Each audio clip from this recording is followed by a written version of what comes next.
Hello साथियों, स्वागत है आप सभी का मेरे YouTube channel Amit study campus में। देखिए, आज की वीडियो में मैं उन सभी क्वेश्चंस के बारे में डिस्कस करने जा रहा हूं जो रेलवे भर्ती बोर्ड ने अपनी पिछली परीक्षाओं में पूछे थे। ठीक है, ये सभी questions RRB, group D, ALP technician तथा एसएससी में भी पूछे गए हैं क्वेश्चन। वीडियो में सभी क्वेश्चन बहुत ज़्यादा इंपॉर्टेंट हैं। वीडियो को शुरू से एंड तक देखिए। यदि आप हमारे चैनल पर न्यू विजिट करते हैं तो हमारे चैनल को सब्सक्राइब कर लें तथा साथ में बेल आइकन भी प्रेस कर दें, जिससे हमारी आने वाली वीडियो का नोटिफिकेशन आपको सबसे पहले मिल जाए। ठीक है दोस्तों, चलो वीडियो शुरू करते हैं। इसमें पहला क्वेश्चन आता है कि केंद्रक की खोज किसने की थी।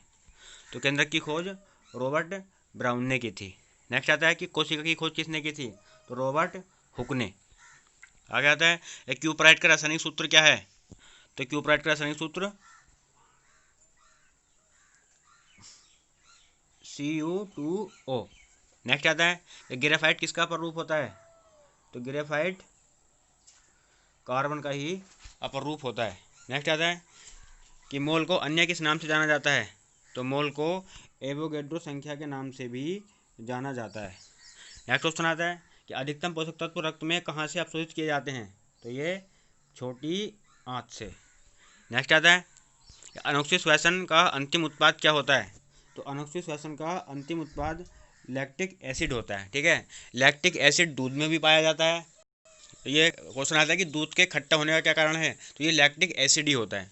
और एक क्वेश्चन और आता है कि जब मनुष्य थक जाता है तो उसकी मांसपेशियों में कौन सा अम्ल इकट्ठा हो जाता है। तो ये भी लैक्टिक एसिड ही इकट्ठा हो जाता है। आगे क्वेश्चन आता है कि ऊर्जा के संरक्षण का सिद्धांत किसने दिया था। तो ये ला सातेलियन है। नेक्स्ट आता है कि एयर ब्रेक का आविष्कार किसने किया था। तो एयर ब्रेक का आविष्कार जॉर्ज वेस्टिंग हाउस ने किया था। नेक्स्ट आता है कि एस्बेस्टस के कारण होने वाला प्रमुख रोग कौन सा है। तो एम्फेसेम, एस्बेस्टस के कारण।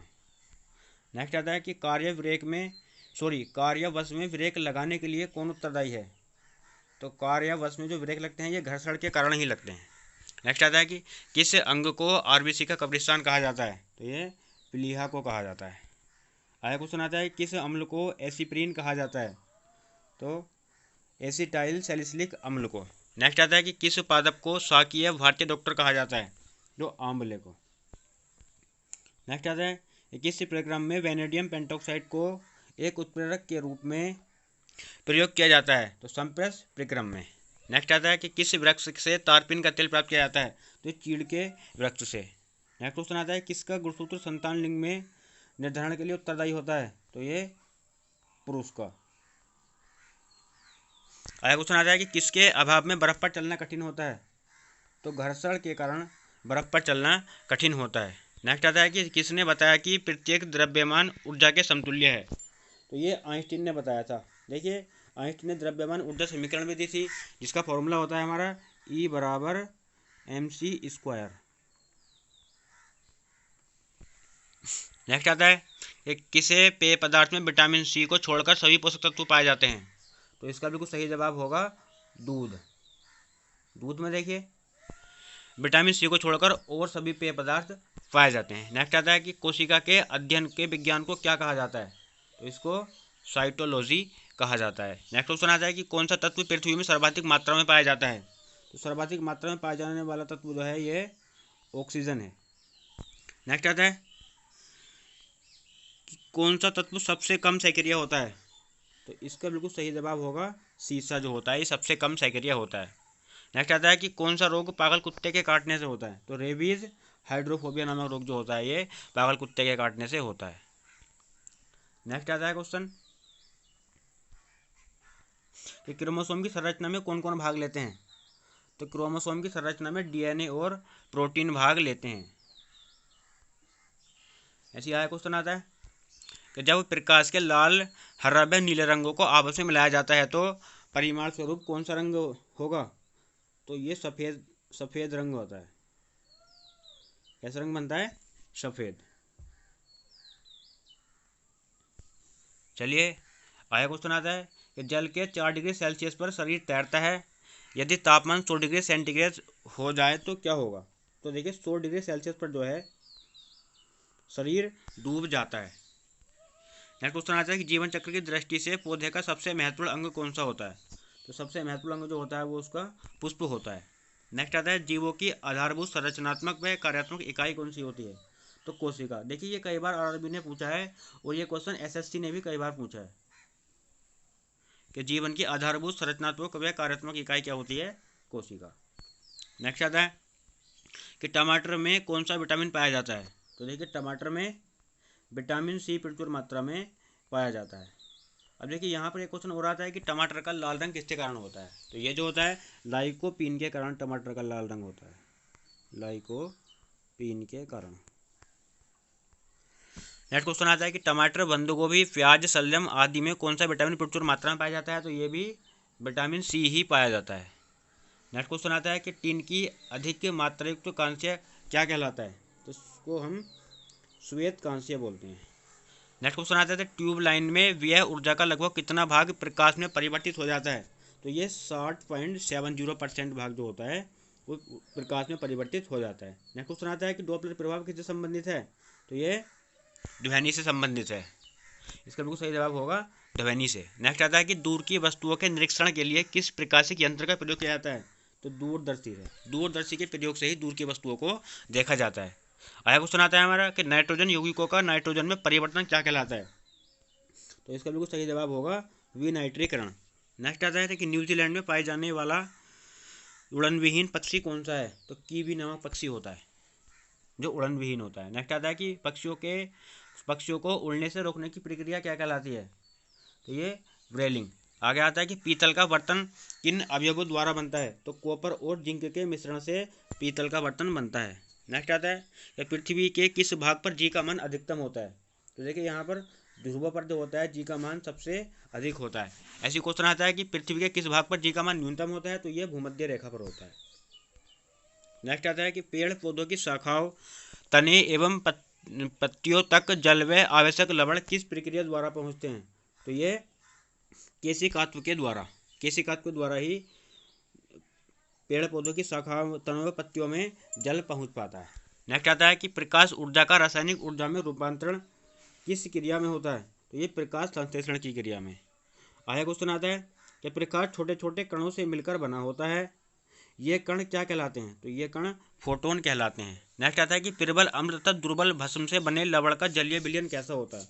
तो ये अम्लीय होगा। देखिए यहाँ पर एक बात ध्यान रखना, जब ये अम्ल और भस्म मिलाए जाते हैं तो इसमें जिस अम्ल की प्रकृति प्रबल होती है उस अम्ल की प्रकृति वही हो जाती है। जैसे प्रबल अम्ल दिया है और दुर्बल भस्म है, तो यहाँ पर प्रबल क्या है? अम्ल दिया है, तो इसकी प्रकृति कैसी होगी?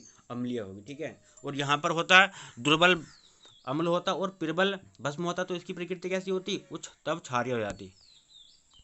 याद रखना यहाँ पर।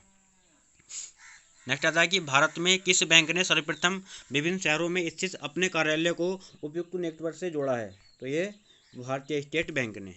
नेक्स्ट आता है कि मनुष्य की श्रव्यता सीमा कितनी होती है? तो मनुष्य की जो सुनने की क्षमता होती है 20 हर्ट्ज से लेकर 20,000 हर्ट्ज आवृत्ति तक होती है।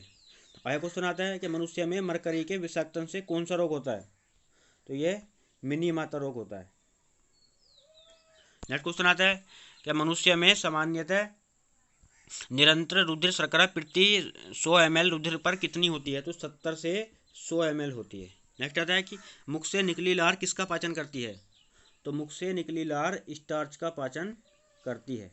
आगे आता है कि मौसम संबंधी जानकारी प्राप्त करने के लिए बैलून में कौन सी गैस भरकर छोड़ी जाती है? तो हीलियम गैस। देखिए हीलियम जो होती है यह सबसे हल्की गैस होती है। ऐसा एक क्वेश्चन ऐसे भी आता है इसमें कि वायुयान के टायरों में किस गैस का प्रयोग किया जाता है? तो उसमें भी हीलियम गैस का ही प्रयोग किया जाता है। नेक्स्ट आता है कि रेफ्रिजरेटर में फ्रीजर पेटिका को ऊपर रखा जाता है, यह किसका उदाहरण है? तो ये संवहन का उदाहरण होता है। अगला क्वेश्चन आता है कि रेबीज के टीके की खोज किसने की थी? लुई पास्चर ने। देखिए ये क्वेश्चन भी कई बार पूछा है आरआरबी ने, और एसएससी ने भी कई बार पूछा है क्वेश्चन कि रेबीज के टीके की खोज किसने की थी? तो लुई पास्चर ने।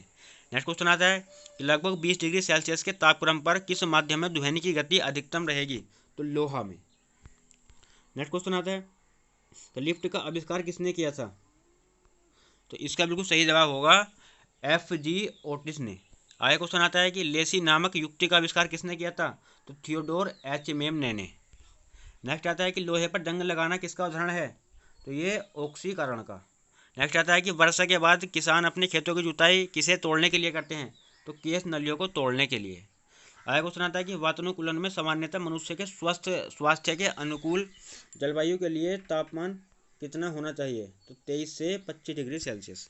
आगे आता है कि वातावरणीय परिवर्तनों से उत्पन्न संवेदी प्रेरणाओं को किस अंग के माध्यम से प्रतिक्षेपित क्रियाओं पर नियंत्रण किया जाता है? तो मेरुरज्जु से। आगे क्वेश्चन आता है कि विटामिन डी के सृजन में किस तत्व का उल्लेखनीय योगदान है? तो कैल्सीफेरोल का।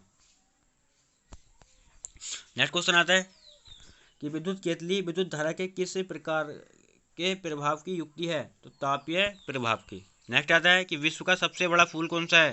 तो ये इसका बिल्कुल सही जवाब होगा रैफलेशिया ओर्नोल्डी। नेक्स्ट आता है कि वेग कैसी राशि है? तो वेग जो होती है सदिश राशि होती है। नेक्स्ट क्वेश्चन आता है कि शरीर की सभी कार्यों का नियंत्रण कौन सा अंग करता है? तो इसका बिल्कुल सही जवाब होगा मस्तिष्क। नेक्स्ट क्वेश्चन आता है कि शेर की दहाड़ और मच्छर की भनभनाहट में किसका तारतम्य अधिक होगा? तो इसमें इसका बिल्कुल सही जवाब होगा मच्छर की भनभनाहट का। देखिए आवाज़ जिसकी जितनी पतली होगी उसका तारतम्य उतना ही अधिक होता है। जो तारतम्य डिपेंड करता है ये आवाज़ का पतला होने पर डिपेंड करता है। अगला क्वेश्चन आता है कि सबसे प्रबल अपचायक कौन सा है? तो सबसे प्रबल अपचायक लिथियम होता है।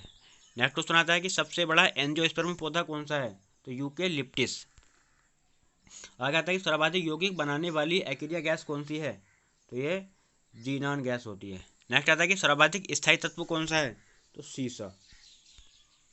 आगे आता है कि सूर्य के द्रव्यमान का कितना प्रतिशत भाग हाइड्रोजन होता है? तो ये 70% भाग जो होता है हाइड्रोजन होता है। नेक्स्ट आता है कि सेब का खाने योग्य भाग कहलाता है? तो गुद्देदार पुष्पासन। नेक्स्ट आता है कि सेल्सियस पैमाने को पूर्व में क्या कहा जाता था? तो सेल्सियस पैमाने को पहले सेंटीग्रेड पैमाना कहा जाता था। नेक्स्ट आता है कि सोते हुए व्यक्ति को जगाने के लिए कितने डेसिबल की ध्वनि पर्याप्त है? तो 50 डेसिबल की ध्वनि जो होती है ये पर्याप्त होती है। देखिए एक आता है कि अधिकतम सीमा कितनी होती है इसकी? तो व्यक्ति के सुनने की जो क्षमता होती है नॉर्मली जो होती है वो 45 डेसिबल होती है। अगर इससे अधिक की ध्वनि उसको कोई बोलता है उसके सामने तो वह एक पॉल्यूशन में आती है। नेक्स्ट आता है कि सौर सेल में किन धातुओं का प्रयोग किया जाता है? तो सौर सेल में सिलिकॉन और गैलियम धातु का प्रयोग किया जाता है। नेक्स्ट आता है कि अंतर्राष्ट्रीय नेल्सन मंडेला दिवस कब मनाया जाता है? तो इसका बिल्कुल सही जवाब होगा 18 जुलाई को। आगे क्वेश्चन आता है कि अंतर्राष्ट्रीय मोबाइल उपग्रह संगठन की स्थापना किस वर्ष की गई थी? तो 1979 में। आगे क्वेश्चन आता है कि अयोध्या 6 दिसंबर 1992 के लेखक कौन हैं? तो PV Narasimha Rao. Next question आता है कि आतंकवाद विरोधी दिवस कब मनाया जाता है?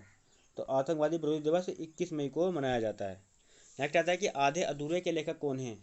तो मोहन राकेश। नेक्स्ट आता है कि ETA किस देश का आतंकवादी संगठन है? तो इसका बिल्कुल सही जवाब होगा ये स्पेन का एक आतंकवादी संगठन है। नेक्स्ट आता है उसने कहा था किस साहित्य की प्रसिद्ध कृति है? तो चंद्रधर शर्मा गुलेरी की। ऐसे आता है कि ऊटी जो उदकमंडल पर्वतीय स्थल किस राज्य में है? तो ये तमिलनाडु में है। नेक्स्ट आता है कि एयरफोर्स टेक्निकल कॉलेज कहाँ पर है? तो इसका बिल्कुल सही जवाब होगा बेंगलुरु में। ऑकलैंड किस देश की प्रसिद्ध शहर है? तो ये न्यूजीलैंड का प्रसिद्ध शहर है। नेक्स्ट आता है कि कागज के कनवास पंजाबी रचना किसकी है? तो इसका बिल्कुल सही जवाब होगा अमृता प्रीतम।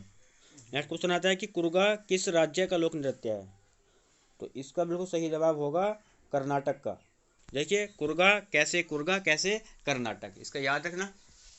नेक्स्ट आता है कि केंद्रीय उच्च तिब्बती शिक्षण संस्थान कहाँ पर है? तो ये वाराणसी में है। नेक्स्ट क्वेश्चन आता है कि कैलाश गुफाएं किस राज्य में हैं? तो कैलाश गुफाएं जो हैं ये छत्तीसगढ़ राज्य में पाई जाती हैं। आया क्वेश्चन आता है कि क्षमावाणी किस धर्म से संबंधित त्यौहार है? तो ये जैन धर्म से। नेक्स्ट आता है गढ़वाली किस राज्य का लोक नृत्य है? तो गढ़वाली जो है ये उत्तराखंड का लोक नृत्य है। आया क्वेश्चन आता है कि नौका दौड़ किस राज्य का अनोखा आयोजन है? तो नौका दौड़ जो है ये केरल राज्य का अनोखा आयोजन है। नेक्स्ट क्वेश्चन आता है कि बनी ठनी किस चित्र शैली से संबंधित है? तो किशनगढ़ शैली से। आगे आता है कि बाल रक्षा दिवस कब मनाया जाता है? तो 1 जून को। नेक्स्ट आता है कि राष्ट्रीय सुरक्षा दिवस कब मनाया जाता है? तो राष्ट्रीय सुरक्षा दिवस 4 मार्च को मनाया जाता है। नेक्स्ट आता है कि लक्ष्मीबाई राष्ट्रीय शारीरिक शिक्षण संस्थान कहाँ स्थित है? तो ग्वालियर में। नेक्स्ट आता है विश्व सांख्यिकी दिवस कब मनाया जाता है? इसका बिल्कुल सही जवाब होगा 20 अक्टूबर को। नेक्स्ट आता है कि वृंदावन गार्डन कहाँ स्थित है? तो मैसूर कर्नाटक में। नेक्स्ट क्वेश्चन आता है कि साइलेंट वैली किस राज्य में है? तो ये है केरल में। नेक्स्ट आता है कि साकेत के लेखक कौन हैं? तो मैथिली शरण गुप्त। नेक्स्ट आता है कि हिंदी काव्य की आधुनिक मीरा किसको कहा जाता है? महादेवी वर्मा को। नेक्स्ट आता है कि अबलो नसही नसानी अबना नसहो पद तुलसीदास की किस कृति में है? तो ये जो है विनय पत्रिका में है। नेक्स्ट आता है कि गिरा अनियन नयन बिनु बानी किस कवि की उक्ति है? तुलसीदास की। आगे आता है कि अर्जुन पुरस्कार किस क्षेत्र से संबंधित है? तो ये खेल से संबंधित है, ये खेल के क्षेत्र में दिया जाता है अर्जुन पुरस्कार। नेक्स्ट आता है कि असगरी बाई किस क्षेत्र से संबंधित है? तो ध्रुपद गायकी से। नेक्स्ट आता है कि आयुर्वेद के वैद्य किसे चिकित्सा का भगवान मानते हैं? तो धन्वंतरि को। नेक्स्ट आता है कि इग्नू की स्थापना किसने की थी? तो ये केंद्र सरकार द्वारा की गई थी इग्नू की स्थापना। नेक्स्ट आता है कि कारगिल जवानों की सहायता के लिए किस संस्था ने श्रद्धांजलि जवान ट्रस्ट की स्थापना की थी? तो फिक्की ने। नेक्स्ट आता है और इस वीडियो का लास्ट क्वेश्चन है कि किस देश का राजनीतिक दल वॉथ पार्टी है? तो इराक का। ठीक है दोस्तों, हमें कमेंट में बताइए कि हमारी वीडियो कैसी लगी। वीडियो को लाइक करना और हमारे चैनल को सब्सक्राइब करना और साथ में बेल आइकन भी दबा लें, जिससे हमारी आने वाली वीडियो का नोटिफिकेशन आपको सबसे पहले मिल जाए। ठीक है दोस्तों, जय हिंद, जय भारत।